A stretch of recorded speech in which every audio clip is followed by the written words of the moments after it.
Okay, everyone, we're here with Michael Darby today. He's an ex-military officer and been a political campaigner most of his life.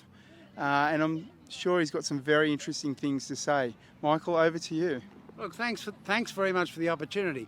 I've had a long life, but not yet long enough, because I need several years more to ensure that Australia's freedom is permanently preserved. And it's wonderful to look around here today and see people here, many of them with young children and babies, who care about the freedom of Australia and care about families and care about our future. And those are the things we need to think about: freedom, family and future.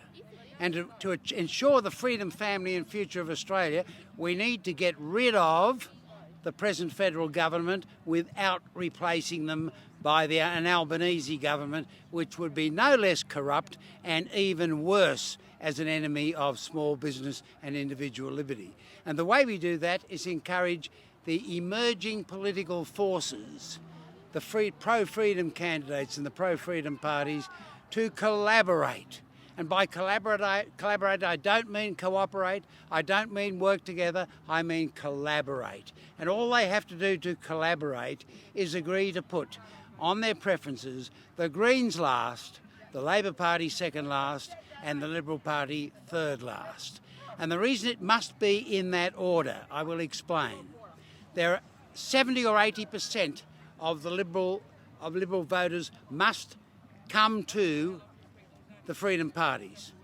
That's where the freedom parties are going to get their votes from the Liberal Party, 70% of them. And to get those Liberals to vote for freedom candidates, they have to show those Liberals that the freedom candidates, all of them, are going to put the Liberal Party ahead of the Labor Party. Because if a Liberal looks at a candidate and sees this candidate is going to put my party below the Labor Party, I won't vote for them, I'll go back and vote for the Liberal. So in other words, anyone who thinks that they're punishing the Liberals as they deserve to be punished by putting them below the Labor Party or the Greens are doing the Liberals a favour by discouraging Liberal voters from defecting. Now this is maybe counterintuitive, but it must be understood by everybody who wants a proper government in Canberra, which means more than 76 seats held by Freedom members of Parliament after the next election. And many of the votes for those 76 seats have to come from the Liberal Party, and to take votes away from the Liberal Party, we have to make certain the Liberals know that we're putting them ahead of Labor. If you have any questions on that, I'm quite happy to expand. Similarly, there are a few votes in the Labor Party which need to be won, and those votes can only be won from the Labor Party if we put the Labor Party ahead of the Greens. And Michael, have you put out any papers on explaining this? I put out papers on these, explaining this all the time, and my brother James Darby has written a wonderful short book called Value Your Vote. Now those people who are interested in knowing exactly what to do, here is a telephone number.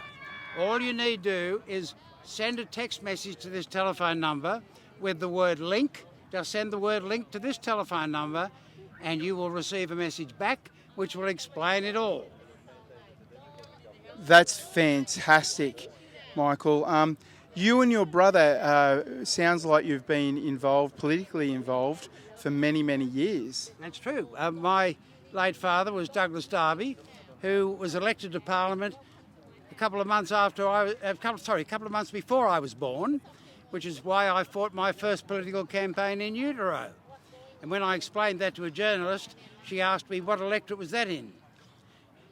But my father was in Parliament, also my brother's father was in Parliament for 33 years, a wonderful representative for the people of Manly in New South Wales, and he was disendorsed because the corrupt Liberal Party was taking bribes from the poker machine industry, and my father and 3 other members of Parliament were disendorsed, but my father devised a system for beating the Liberal Party, and he beat them in 1961 and again in 1965.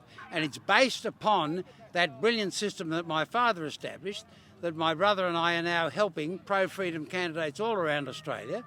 And it's very simple. We establish a representative, a street rep in every street who puts things in letterboxes for all the freedom candidates. And we're doing that all around Australia. And in order to understand that, people need only go and send a text message to this number.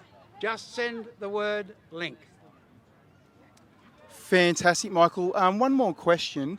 The biggest issue I see today is that we have very, very few people who are politically involved in Australia. How do you see that, and what message would you give those people? Well, now is the time when one cannot afford to be uninvolved politically, because professional politicians in league with their illegal, immoral and corrupt sources of funding, and I'm specifically referring to Big Pharma, and I'm not mentioning any names, but their initials are Pfizer and Johnson & Johnson and AstraZeneca and Moderna. These corrupt and illegal organisations which have been guilty of multiple crimes over the decades basically own Australian politicians, many of them, mind, soul and carcass. But we want those politicians to take their carcasses out of Parliament, and we want to replace them with candidates who stand for family, freedom and future. Thank you so much, Michael. It's been a pleasure to speak with you. You're a great interviewer.